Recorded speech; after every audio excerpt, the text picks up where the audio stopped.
ሰላም የተወደዳችሁ የጉብዝናዬ ቤተሰቦቼ እንደምን ሰነበታችሁልኝ? ይህ በጉጉት የምትጠብቁት ጉብዝናዬን የተሰኘው ሳምንታዊው የቴሌቪዥን ፕሮግራማችን ነው። የፕሮግራሙ አዘጋጅና አቅራቢ ታምራት ሞቲ ነኝ። ዛሬ ደግሞ እጅግ ደስ የሚል ቆይታ የምናደርግበት ጊዜ ይሆናል። ዛሬ የምናወራውም የምንወያየውም በሰሜን ኢትዮጵያ ስላለው የወንጌል እንቅስቃሴ ይሆናል። በዚህ ጉዳይ ላይ ደግሞ እንግዳ አድርጌ ደግሞ ያቀረብኩላችሁ እጅግ የተወደደና የተባረከ በዚህ ዘመን እግዚአብሔር አምላክ በረከትና ስጦታ አድርጎ የሰጠንን ወንጌላዊ ዓለምያ አሰፋን ይሆናል ማለት ነው። ከሱ ጋር ድንቅ ቆይታ ነው የምናደርገው። የትም እንዳትሄዱ። ይህ ጉብዝናዬን ነው። ቀጥታ ወደ እንግዳዬ አልፋለሁ። አብራችሁኝ ነው። ወንጌላዊ ዓለምዬ እንኳን ደህና መጣልኝ። እንኳን ደህና ቆይ። እንዴት ነህ? እግዚአብሔር ይመስገን። እኔ እናቴ ታምራት ብላ ስም ያወጣችልኝ በ50 ዓመቷ ስለወለደችኝ ነው። ዓለምዬ የተባልከው ለምንድን ነው? አይ ዓለምዬ የተባለው ዓለም ከሚለው የመጣ እኔ ልክ ስወለድ ሀብታሞች ስለሆኑ ይሆናል ብዬ ነው የማስበው እንጂ ስሜ ሌላ ነው። ተው እንጂ ስውር ነው በጣም ብዙ በጣም። ስለዚህ ከዓለም ስለተመጣ ነው። ወደ ጌታ ስመጣ ደግሞ በጸጋው አረ በጸጋው እያልን ቀጥል። ልሽሮ ነው በአደባባይ። ጊዜው ደግሞ የጸጋ ዘመን ስለሆነ እግዚአብሔር የተባረከ ይሁን። ዛሬ እንግዲህ ስለሆንክ የጉብዝናዬን በጣም ደስተኛ ነኝ። ጌታን ባርካለሁ። በአንተ ውስጥ ስላለው ቅንነት፣ ለወንጌል ደግሞ ስላለህ ልብና መሰጠት፣ ለትውልድም ለቤተ ክርስቲያንም ያለህን ነገር አውቃለሁ እና በተወሰነ መንገድ ከዚህ አንጻር በሰሜን አቅጣጫ ደግሞ በተለይ ልናወራ ነው ዛሬ የተገናኘ ነው። እንደ ዓለምዬ ብዙ ጊዜ ያው እንደሚታወቀው ብዙ ሰው በተለይ ከአዲስ አበባም ሊሆን ይችላል ሌሎችም ስፍራዎች ላይም ከውጭውም ዓለማት ላይ ሰሜንን ለኢትዮጵያ የሚል ሞቶ ይዘው እንግዲህ እንደመፈክርም ተደርጎ ወንጌል ለመስራት ሲነሳሱ ታያልና ብዙዎቹ ስሙን ይዘው ይነሳሉ። ሰሜን ለኢትዮጵያ ይሉና ግን ስታክ ሲያርጉ ታያቸዋል፣ ሳይራመዱበት ሲቀሩ ታያቸዋል።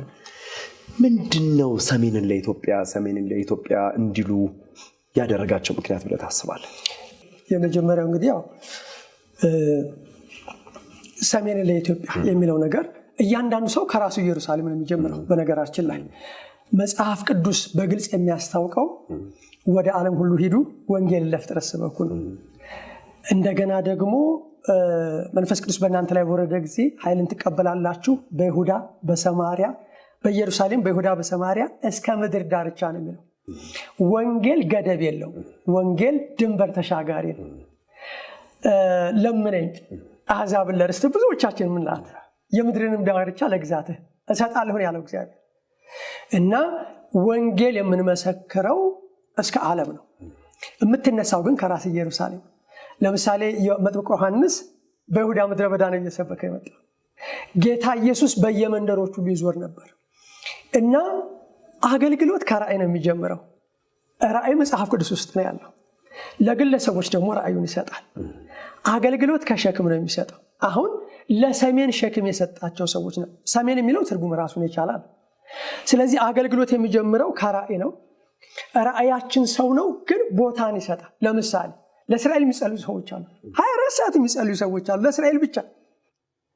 እንደገና ደግሞ ለተለያዩ ቦታዎች የተለያየ የሚጸልዩ ለኤርትራ የሚጸልዩ ሰዎች አሉ። ምንድነው የሚሆነው? ራእይ ሲሰጥህ ነው።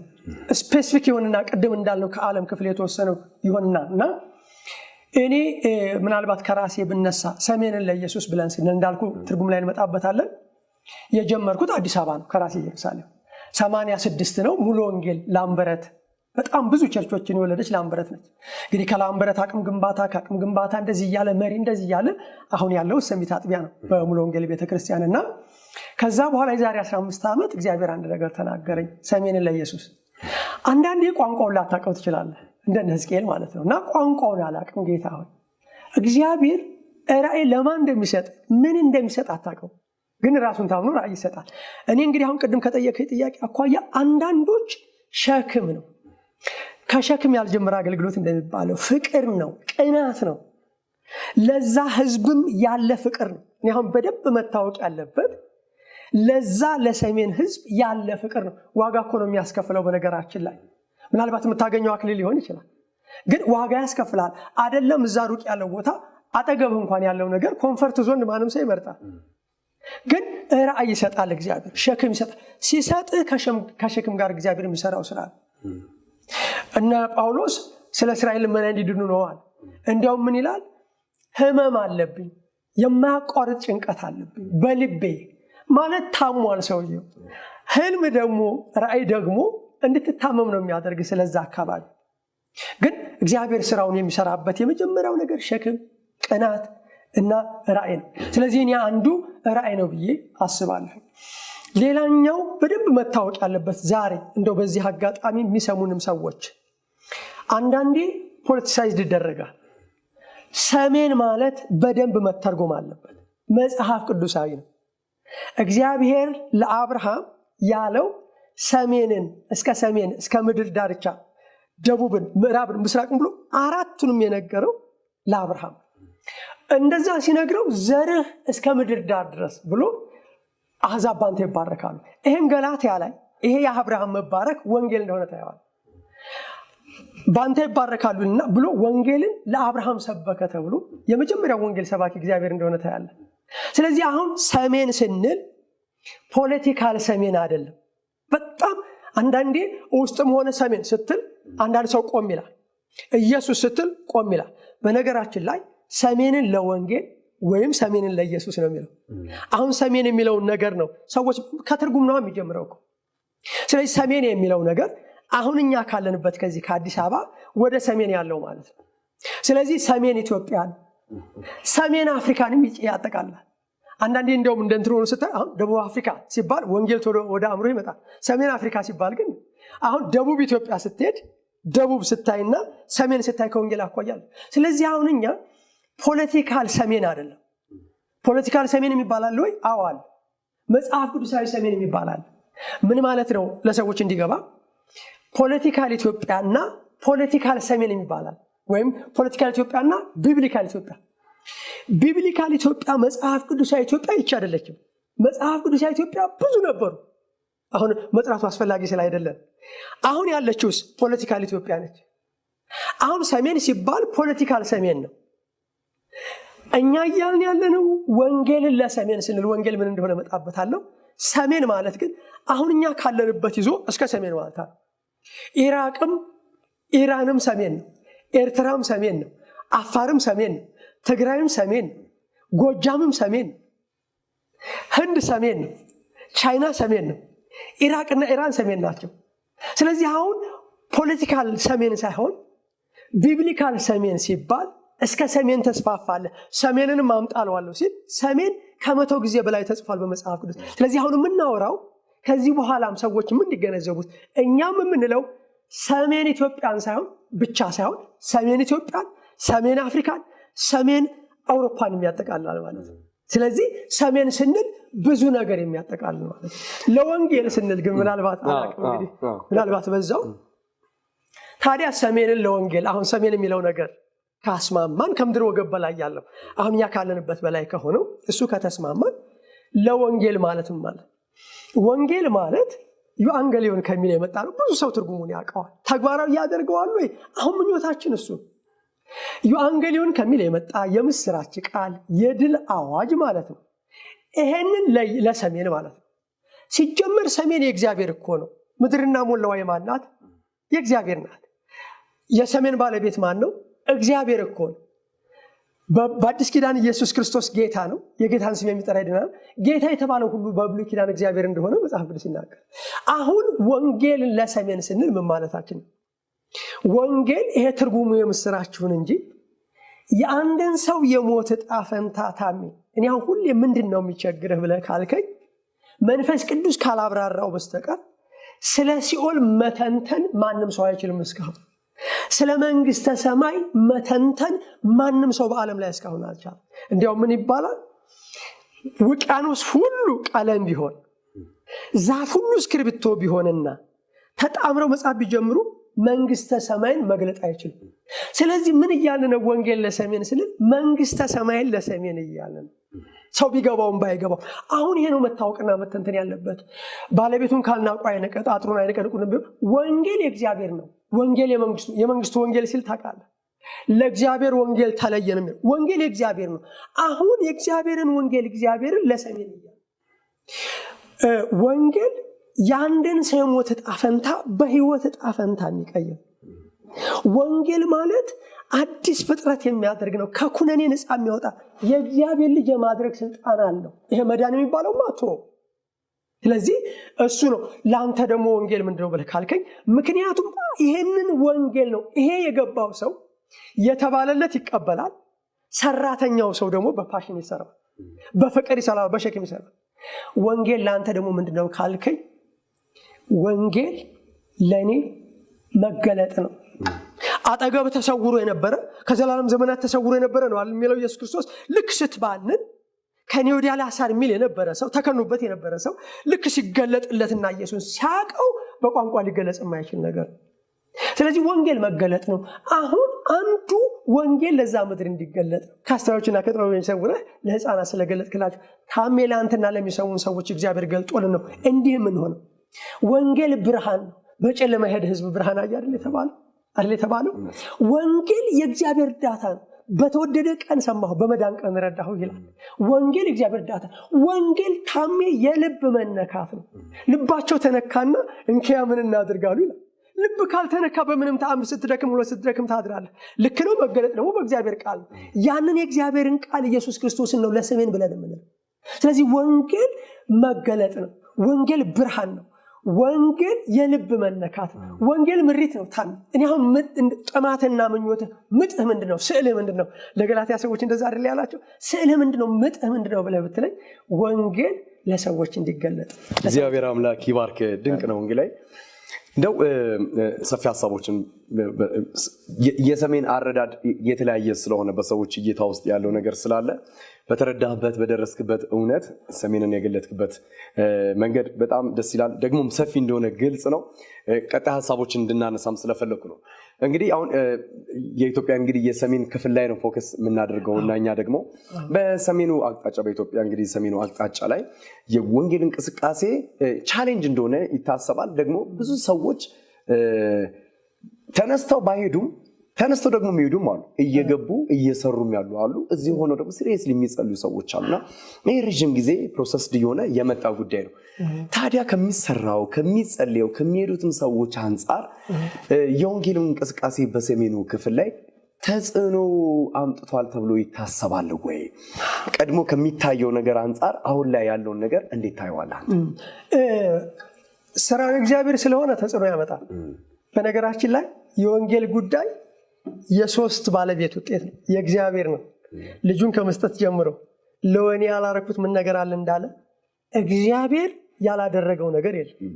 በኋላ ከምናወራው ኢሹ ጋር አንስተን የእግዚአብሔር ድርሻ፣ የወልድ የመንፈስ ቅዱስ የሰው ድርሻ ብለን እናየዋል። ነገር ግን ተጽዕኖ ከማምጣት አኳያ ወንጌል የእግዚአብሔር ድርሻ ነው። የሚድነው ሰው ድርሻ ነው። የሚድኑ ሰዎች አሉኝና ዝም አትበል ተናገር አለ። የሚገርመው በዘመናት ወንጌል እየተሰራ ነው። ይልቁንም አሁን ወንጌል እየተሰራ ነው። ለምን ብለህ ብትል ብቻውን ተአምራት የሚያደርግ የገዛ ክንዱ መድኃኒት አመጣለት የተባለ በኃይል ችሎት ከፍ ያለውን የሚያደርግ እግዚአብሔር ነው። የእሱ የሆኑትን ያውቃላ። የሚድነው ሰው ደግሞ ይጣማል፣ ይራባል። አሁን አብዛኛው ነገር እያየው ነው። ምርጫ የለም። ከአንተ ወደ ማን እንሄዳለን እንዳሉ ሌላ ምርጫ የለም። ሶስተኛው የአገልጋዮች ድርሻ። አገልግሎት ጋር ስትመጣ ቅድም እንዳልኩ የዛሬ 15 ዓመት እግዚአብሔር ሲናገረኝ እንዴት ነው የምሰራው ብዬ አልኩ። አንዳንዴ ራእዩ ቀስ እያለ ነው የሚመጣው። እግዚአብሔር ሰዎችን ይሰጥሃል። ወንጌል በኔትወርክ ነው የሚሰራው ታሚ፣ በቀጥታና በተዘዋሪ ነው የሚሰራው። ለምሳሌ በቀጥታ አገልጋይ ከዚህ ሄዶ በቀጥታ የወንጌል አዝመራ ተሳታፊ ላይሆን ይችላል። የሰራዊት ጌታ እግዚአብሔር እንዲህ ይላል ብሎ ሄዶ ትግራይ ወይም ደግሞ ኤርትራ ወይም ደግሞ ቅድም እንዳልናቸው ሰሜን አፍሪካ ሄዶ ላያገለግል ይችላል። አሁን ከዘመኑ ለምሳሌ ሚዲያ፣ አሁን ይሄ ሚዲያ በዓለም ላይ ነው። ይሄ ሚዲያ የወንጌል እግር ነው። ይሄ ሚዲያ አሁን እያገለገለ ነው። አየኸው? በተዘዋዋሪ ለምሳሌ በጸሎት የመከሩን ጌታ ሰራተኞች ላክ ብለህ ጸለይክ ማለት የመከሩ ጌታ እግዚአብሔር ሰራተኞች እንዴት እንደሚልክ ያውቅበታል። አየኸው? በተዘዋዋሪ ገንዘብ ስትልክ ፋይናንስ ለትክክለኛ ቦታ ለሚውል በትክክለኛ ቦታ ለሚውል ገንዘብ ስትሰጥ ገንዘብ እግር ነው፣ ጸሎት እግር ነው፣ ሚዲያ እግር ነው። አየኸው? በቀጥታ ደግሞ እዛ የሚሰሩት ለምሳሌ እዛ ጉልበቱ አላቸው። ሰሜን ውስጥ ጉልበቱ አለ። ጊዜው አላቸው፣ ጉልበት አላቸው፣ ጊዜ አላቸው፣ ስራውን መስራት ይችላሉ። ችግሩ ምንድነው ብለህ ስትለኝ ፋይናንስ ነው። አየኸው? ስለዚህ ተጽዕኖ እያመጣ ነው ብለህ ብትለኝ ለእግዚአብሔር ሁሉ ጊዜ የስራ ጊዜ ስለሆነ እግዚአብሔር በስራ ላይ ስለሆነ በደንብ ተጽዕኖ እየመጣ ነው። ጌታ የተባረከው። ምክንያቱም እውነት ነው እግዚአብሔር አምላክ አገልጋዮቹንም ሲልክ ሲያነሳሳም ልባቸውንም ሲነካ ስለ ሰሜን እንዲያስቡም ሸክምም ሲያስቀምጥባቸው እንዲሁ እንደማይመለሱ እንዲሁ ነገሩ ደግሞ የሆነ ነገር ሳይነካካኩ አይቀርም። ዞሮ ዞሮ ይታወቃል። ምንም ይሁን ምንም የወንጌሉ እውነት ሲነገር ዘር ስለሆነ መብቀሉ እንደማይቀር ይታመናል። እንደው ወንጌል ያለምዬ አንተ ያለው ሆነ አዲስ አበባ ነው። አዲስ አበባ ሆነ በሰሜን እንቅስቃሴ ላይ ከአዲስ አበባ ላይ የምትሰሯቸው ስራዎች አሉ። እዚህ ሰርታችሁ ወደዛ ወደ ሰሜኑ ክፍል ላይ የምታደርጓቸው እንቅስቃሴዎች አሉና በዋናነት እነ ወንጌላዊ አለምዬ አሰፋ ምን እየሰሩ ነው በሰሜን እንቅስቃሴ ላይ አዲስ አበባ? እኔ አሁን ኒዳስ 8 አይደለ? ስራው እዛ አለ፣ ሰራተኛው እዚህ አለ። አዲስ አበባ በተለይ የአገልጋይ ክምችት አለ። የፋይናንስ ችግር የለም፣ ያው የለም ስግል ብዙ ነገር አለ። ለሁለንተናዊ ችግር ሁለንተናዊ መፍትሄ በሚል ነው። መጀመሪያ ከችግሮቹ ነው የምንነሳው። ምንድነው ስራው? ከሰራተኞቹ ይልቅ ስራው ምንድነው? ችግሩ ምንድነው? አሁን እዛ የሚገርም አሁን ሰሜን ሲባል ትልቁ ችግር መጽሐፍ ቅዱስ ላይ የምንሰራውን በዛው አጋጣሚ ለስራ ነው። ተመልካቾቻችንም ሲያደምጡ ምንድነው የሚሰራው? አሁን ሰሜን አንድ ሰው መስራት ቢፈልግ ምንድነው የሚሰራው? ግልጽና ግልጽ የሆነ ነገር ጌታ ኢየሱስ ማቴዎስ 5:34 ላይ በጎቹና ፍየሎቹን በጎቹን በቀኙ ኑ እናንተ አባቴ ቡሩካን ዓለም ሳይፈጠር የተዘጋጀላችሁ መንግስቱ ረሱ ይላቸዋል። ይሄንን ሲል እንዲሁ አይደለም፣ የበግ ባህሪ እንዳለ ሆኖ ፍየሎቹን በግራ እናንተ እርጉማን ለሰይጣኑ ተዘጋጀው ሂዱ ብሎ ሲላቸው እንዲሁ አይደለም። አንዳንድ ሰዎች እንደውም ይሄንን ዶክትሪን ሁሉ ይሰሩበታል። ምንድነው እዛ ጋር ያላቸው? ተርቤ አላበላችሁኝም፣ የተራበ አለ ሚንስ ሁለንተናዊ አገልግሎት ነው ባጭር ቃል። ሰው ዳይኮቶመስ ትራይኮቶመስ ይሉታል አንዳንዶቹ። ትራይኮቶመስ ነው፣ ሶስት ማንነት አለ። መንፈስ ነፍስና ስጋ ነው። ወንጌል ለነፍስ ነው፣ ምግብ ለሆድ ነው። ስለዚህ ልብስ፣ ጫማ ለአንድ ሰው ሁለንተናዊ አገልግሎት ነው። ሆሊስቲክ ሚኒስትሪ ይሉታል አንዳንዶቹ እንደው። ስለዚህ እንዲህ አላቸው፣ ተርቤ አላበላችሁኝ። አሁን እንደው ምናነሳው ትልቁም ዓላማ ሰዎች ራሳቸውን በዛ ቦታ አድርገው እንዲያዩ። አሁን ይሄን ያለው ይሄ ሰው አይደለም፣ አንተ አይደለም፣ መጽሐፍ ቅዱስ በቂ ነው። አሁን ለዚህ ዘመን መነሳት ተርቤ አላበላችሁኝም፣ የተራበ ሰው አለ። ረሃብ ቢልህ ረሃብ አይደለም፣ አንድ አባባል አለ። እኔ አሁን የሚቸግረኛል በቋንቋ ለመግለጽ። በረሃብ አለንጋ እየተገረፉ የሚባል ነገር አለ። አለንጋ ነው ረሃብ፣ ይገርፋል። እስቲ አሁን ሞክረው ከጾምና ከጸሎት ውጭ ተራብና ተርቤ አላበላችሁኝም አለ። ስለዚህ የተራበ አለ፣ የሚያበሉ ሰዎች ያስፈልጋል። ተጠምቼ አላጠጣችሁኝም፣ ጥማት አለ። ታርዤ አላለበሳችሁኝም፣ ስለዚህ የታረዘ ሰው አለ። ይህን እያለ ያለው ጌታ ኢየሱስ ነው። የታረዘ ሰው አለ። ምን ያስፈልጋል? ለተመልካቾችን ልብስ ያስፈልጋል። እንዴትም ይሄድ ድልድይ አለ እዚህ፣ ማዕከል አለ እዚህ። አንዱ ለምሳሌ ሚዲያዎች ትልቅ አስተዋጽኦ አላቸው። በኋላ ወደ ጥሪው እንመጣለን። ግን ልብስ ያስፈልጋል። ታርዤ ምን አላላችሁኝም፣ አላለበሳችሁኝም፣ ታምሜ አልጠየቃችሁኝም ይላል። ህመም አለ፣ ሆስፒታል አለ። አንዱ አገልግሎት አሁን ከግሬት ኮሚሽንም ጋር በለው ከማንኞቹም ጋር ከብዙ አገልግሎት ጋር እንግዲህ 32 ዓመት ሆነኝ ጌታ ረድቶኝ ማለት ነው። በሙሉ ወንጌልም በአብያተ ክርስቲያናት እና አንዱ አገልግሎት የሆስፒታል አገልግሎት ነው። ስለዚህ የታመመ ሰው እዛ አለ። የተራበ ብቻ አይደለም ምግብ የሚፈልግ፣ የታረዘ ብቻ አይደለም ልብስ የሚፈልግ፣ የታመመ አለ ጠያቂ የሚፈልግ። ሆስፒታል አለ፣ የታመመ አለ።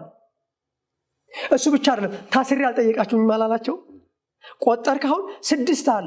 እንግዲህ ሆኛ አልተቀበላችሁኝም ማለት። ስለዚህ የእስር ቤት አገልግሎት አለ፣ ታስሬ አልጠየቃችሁኝም። የሆስፒታል አገልግሎት አለ፣ ታምሜ አልጠየቃችሁኝም። ተርቤ አላበላችሁኝም፣ ታርዤ አላለበሳችሁኝም። ያዕቆብ ላይ ስትሄድ 1:27 ደግሞ እውነተኛ አምልኮ ይሄ ነው ይልና ወላጅ የሌላቸው ልጆችን መጠየቅ ይላል። አሁን እዛ ወላጅ አልባ ልጆች አሉ። ወላጅ አልባ የተረሳ ነው፣ ትኩረት የሚፈልግ ነው። እዚህ ብዙ ጊዜ ኢንተርቪው ስታደርግ ታውቀዋል። ምንም እኮ በአይነ ህሊና አሁን መሄድ እኮ ነው። ወላጅ አልባ ማለት ቀላል አይደለም። ወላጅ አልባ ብቻ ሳይሆን ልጅ አልባ ሰዎች አሉ። ምክንያቱም ችግሮች ሲመጡ የችግሮቹ ምክንያትና መፍትሄውንም እመጣበታለሁ፣ በጣም ወሳኝ ነገር ስለሆነ። ስለዚህ ያዕቆብ 1:27 ላይ ስትሄድ ልጅ የሌላ ወላጅ አልባ ልጆች አሉ። 7 አትልም። ወደ እስራኤል ስትሄድ ደግሞ እግዚአብሔር ራሱ ሰው ሳይሆን እግዚአብሔር ያለው፣ ምክንያቱም መጽሐፍ ቅዱስ መነሻችን ስለሆነ ነው። እስራኤላውያን በምርኮ ሀገር እያሉ ሙሴ እስኪነሳ ድረስ የሕዝቤን ጩኸት፣ መከራ፣ ስቃያቸውን አውቄአለሁ አለ። ማነው ይሄን ያለው? እግዚአብሔር። ያ መከራ፣ ያ ስቃይ፣ ያ ግፍ አለ አሁን። ስለ ችግረኞች ጩኸት አሁን እነሳለሁ፣ ስለ ድሆች መከራ አሁን እነሳለሁ። ጩኸት አለ፣ መከራ አለ ማለት ነው። ወደ መፍትሄው ስትመጣ ደግሞ እግዚአብሔር እንዴት እንደሚገለጥ ያሳያል። እንደው አንዳንዴ እግዚአብሔር ሁሉም ያሳዝንህ ይመስልሃል። አሁን ይሄን የምለው እንደው ቢሰማን ነው። እንደ ባለ አእምሮ የኔ ቤት ፈርሶ ሳለ አለ እግዚአብሔር። የእግዚአብሔር ቤት እንዴት ነው የሚፈርሰው? ንገረኝ እስኪ። ማነው የእግዚአብሔር ቤት? በብሉይ ኪዳን ጣራና ግድግዳ ነው። አዲስ ኪዳን ጋር ስትመጣ ደግሞ ሰው ነው። ስለዚህ ሁለቱም እየፈረሰ ነው። አሁን መጠለያ የሚያስፈልጋል ማለት ነው። ቅድም ካልኩ ውጭ የኔ ቤት ፈርሶ እናንተ በተሸላለመ ቤት ቁጭ ብላችሁ ማለታችሁ ትክክል ነው። ዘራችሁ፣ በላችሁ፣ አልጠገባችሁ፣ ጠጣችሁ፣ ኪስ አስቀመጥ ባዶ ይልና ስለዚህ ከዚህ ቀን ጀምሮ ወደ ተራራ ውጡ፣ እንጨቱን ማምጡ፣ ቤቱንም ስሩን የምመሰገናለ። ቤት ፈርሷል ማለት ነው በአጭር ቋንቋ። ሰው ቤተሰብ ተበትኗል ማለት ነው በአጭር ቋንቋ። ስለዚህ አዲስ ኪዳን ጋር ደግሞ ስትመጣ ልጨምርልህ። በነ ጳውሎስ ዘመን በርናባስ ነቢይ ነው። አጋቦስ ወሰድና መታጠቂያውን የዚህን መታጠቂያ ባለቤት እስራት ይጠብቀዋል ይለኛል አለው። ጳውሎስን ይመስለኛል። ከዛ አለው በዓለም ላይ ረሃብ ሊሆን እንዳለ አመለከተ ይላል። የት? አዲስ ኪዳን ላይ የዛሬ 2000 ዓመት በዓለም ላይ ረሃብ አለ። ያ ረሃብ አሁን አለ። አየኸው? ስለዚህ እነኚህ ሁሉ ችግሮች አሉ። አሁን ሽማግሌዎች አሉ፣ አሮጊቶች አሉ፣ ስደተኞች አሉ፣ አገልጋይ ጨምሮ እያንዳንዱ ችግር አሁን በመጽሐፍ ቅዱስ ውስጥ ያለው ችግር በዚህ ዘመንም አለ። ስለዚህ አሁን እናንተ እዚህ ሆናችሁ እየሰራችሁ ያለው ስራ በዋናነት ምንድን ነው? አዲስ አበባ ሆናችሁ ሰሜን ላይ የምታደርጉት ነገር የሚለው ሀሳብ አንሳለሁ። ምናልባት አሁን የትሪኒቲ ሚሽን ፎር ዘ ሌስ ሶሳይቲ የሚል ልብስ፣ ትራንስፖርት ሳይቀር በወረዳ ደረጃ ተራክት እሱን ይሰጣል እና ሀብታም የሚባሉ ሌላ ጋፕስ ሚኒስትሪ አሁን በዚሁ አጋጣሚ ፓስተር ዳንኤል ዋለልኝ ሊሰሙንም ስለሚችሉ ማለት ነው። እሱ አሁን ስልጠና ሳይቀር የምንሰራው ስራ ምንድን ነው አይደል ያልከኝ? አንዱ ሰዎችን እናመጣለን፣ ወደዚህ አገልጋዮችን እናመጣለን፣ ስልጠና ይሰጡንና አንዱ ጋፕስ ሚኒስትሪ ነው። እሱ ብቻ አይደለም። አሁን ለአንድ አካባቢ ብቻ እንዳይመስል ከቻግኒ ላይ የሚመጡ ከድሬዳዋ ላይ የሚመጡ አራቱን ባይዘወኛ ሰሜን ለኢየሱስ፣ ደቡብ ለኢየሱስ፣ ምዕራብ ለኢየሱስ፣ ምስራቅ ለኢየሱስ የሚላል። አሁን ፓስተር ዳንኤል ማለት በጣም ለሰሜን ባለውለታ ነው። በዚሁ አጋጣሚ እየሰሩ ያሉትን ስራ መጽሐፍ ቅዱስ በመስጠት መጽሔቶችን በመስጠት ስልጠና በመስጠት ትራንስፖርት በመሰልጠት ለአገልጋዮች አሁን አንዱ እየሰራን ያለ ነው። አገልጋይ ካላገለገለ ስራው ሊሄድ አይችልም። ለአገልጋዮች ቀለብ ሳይቀር ይሰጡልናል ማለት ነው። ለምሳሌ ለእግዚአብሔር ቤተክርስቲያን በክርስቶስ ሜኖናይት የሚባለው እነዚህ አሁን መንፈሳዊ ስንቅና ትጥቅ እንለዋለን። አንዱ ቅድም እንዳልኩ መንፈስ፣ ነፍስ፣ ስጋ ነውና ወንጌልን በተመለከተ የተለያዩ ትራክቶችን የተለያዩ መጽሔቶችን እሱ አንድ ጉዳይ ነው። ልብስ አንድ ጉዳይ ነው። ጫማ አንድ ጉዳይ ነው። ቦርሳ አንድ ጉዳይ ነው። አሁን ቅድም ያልኩ እነዚህም ጫማ ጭርቃል ለምሳሌ አዲስ ኪዳን መጽሐፍ ቅዱስ እነ ፓስተር ኤልያስ እነ ፓስተር ሁለት ፈረንጆች አሉ ባይዘው ለእግዚአብሔር ቤተክርስቲያን በክርስቶስ ሜኖናይት እና አይቢቢሲ የሚባሉ ፈረንጆች እነሱ አሁን አዲስ ኪዳን ይሰጡናል ማለት ነው። አዲስ ኪዳን እንወስዳለን። መጽሐፍ ቅዱስ በድምፅ ትራክቶችን እነ ቄስ ዶክተር ሳሙኤል መጽሐፍ ቅዱስን ግሬት ኮሚሽኖች አክሽን ግሩፕ የሚባላል። አሁን እነሱ ወንጌል በቀጥታ ሄደው የሚሰሩ ሰዎች ናቸው። እና አይናለ የሚባሉ ናሲር የሚባሉ ለአገልጋዮች ስልጠና ማነቃቃት ሰሜን ድረስ ዶክተር ፓስተር ሲሳይ አርጋው አንተም ታውቀዋለህ። እሱ አሁን ደቡብ ነበር ብዙ ጊዜ የሚሰራ ሰሜን ሄዶ አይቶታል። አሁን በምን ብለህ ብትለኝ አገልጋዮችን አምጥቶ ስልጠና በመስጠት በማስታጠቅ በማነቃቃት እነሱ ሄደው የሚሰሩት የመጣውን ለውጥ ልነግርህ። አሁን አንተ የጠየቀኝ ምን እየሰራችሁ ነው? ስራው ይሄን ነው የሚመስለው። ለአገልጋዮች ስልጠና ማነቃቂያ ሰሜን ለ2000 ሰዎች ለአንጾኪያ ደጉ ሳምራ የሚባል ፕሮጀክት አለ። አሁን አንዷ ብቻ ነው ማነሳል። ወደ 300 ልጆች አሉ፣ ወላጅ አልባ ልጆች ደጉ ሳምራ የሚባል የያዛቸው ናቸው። ለነሱ ከ270 በላይ ልጆች ደብተር፣ እስክሪብቶ፣ ቦርሳ በዚህ ሳምንት የሰጠልን ወንጌላዊ ሰይፉ ይባላል። ለምሳሌ ሌላ አገልጋዮች በማሳደር መጽሐፍ ቅዱስ ውስጥ እነ መሪጌታ ሙሴ አሁን አምጥተን ኒው ኮቨናንት ፋውንዴሽን ወንጌላዊ መስፍን የሚባል አሁን ይሄ እነዚህን ሰዎች የምጠቅሰው ምንድነው?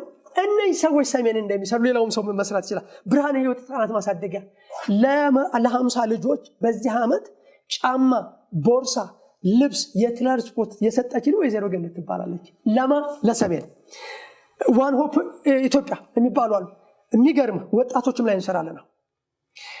ከ4 ዓመት ጀምሮ እስከ 23 ዓመት ድረስ እነ ኢዮስያስ ነው የሚባሉት፣ ዋን ሆፕ ኢትዮጵያ ነው የሚባሉት ልጆች ላይ የሚሰሩ ስራል መጽሔት እነሱ ሰጥተውን ለሰሜን ለአብዛኛው ክፍል አሁን ሰጥተናል።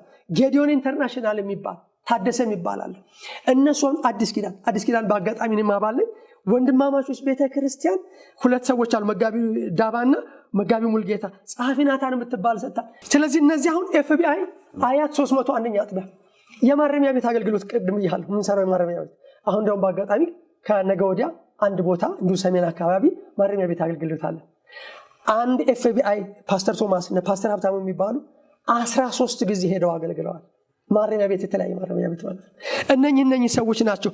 ሜርሲ ጌት ቤተክርስቲያን፣ ግሎሪ ወንጌል አገልግሎት፣ አዲስ ኪዳን የተለያዩ ትራክቶች በጣም ብዙ ኢንጂነር ሳይፋ የሚባል የጎረቤት አለ።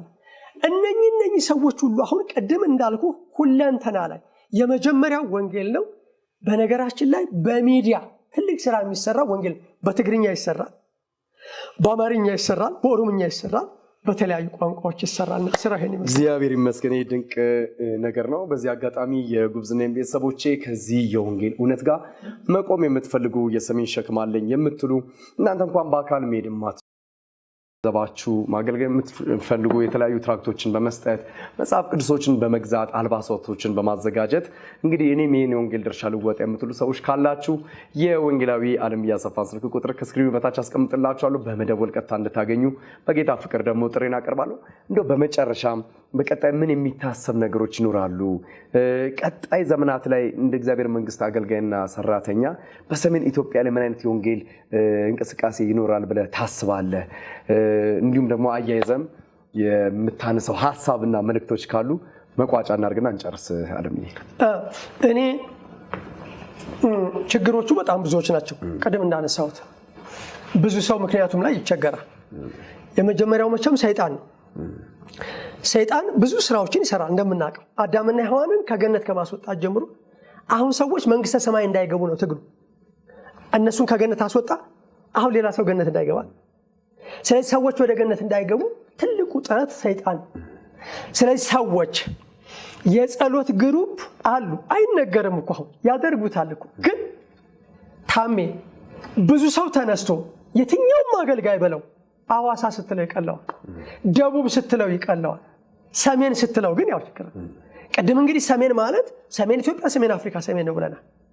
ስለዚህ የጸሎት አገልግሎት በጣም ያስፈልጋል። የሚጸልዩ ሰዎች አሉ በትክክል። ከዚህ በኋላ ግን እኔ ምንድነው ምለው ዘመኑ የሰሜን ነው። ሰሜን በሚለው ከተግባባን እግዚአብሔር ለሰው ፊት አያደላም። ሰሜንም የእግዚአብሔር ሕዝብ ነው። ለዛ ሕዝብ አክብሮት አለን፣ ፍቅር አለን፣ ሸክም አለን። ስለዚህ የመጀመሪያው ነገር ጸሎት ነው። እንዴት የመከሩን ጌታ እግዚአብሔር እንዲልክ ያውቅበታል እግዚአብሔር። ሁላችንም እንደ ወንጌል ማህበርተኛ በዚህ አቅጣጫ ላይ ያሉን ሁኔታ ስለምናውቅ ሰሜን አቅጣጫ ላይ ያሉን ሁኔታዎች ስለምንረዳ እንጸልይላቸው፣ በምንችለው ደግሞ አብረናቸው እንቁም ማለት እንፈልጋለሁ። ሳምንት ደግሞ ከሌላ እንግዳ ጋር ጠብቃችኋለሁ። ታምራት ሞቲ ከእናንተ ጋር ቆይታ አደረኩኝ። ይህ ጉብዝናዬ ነው።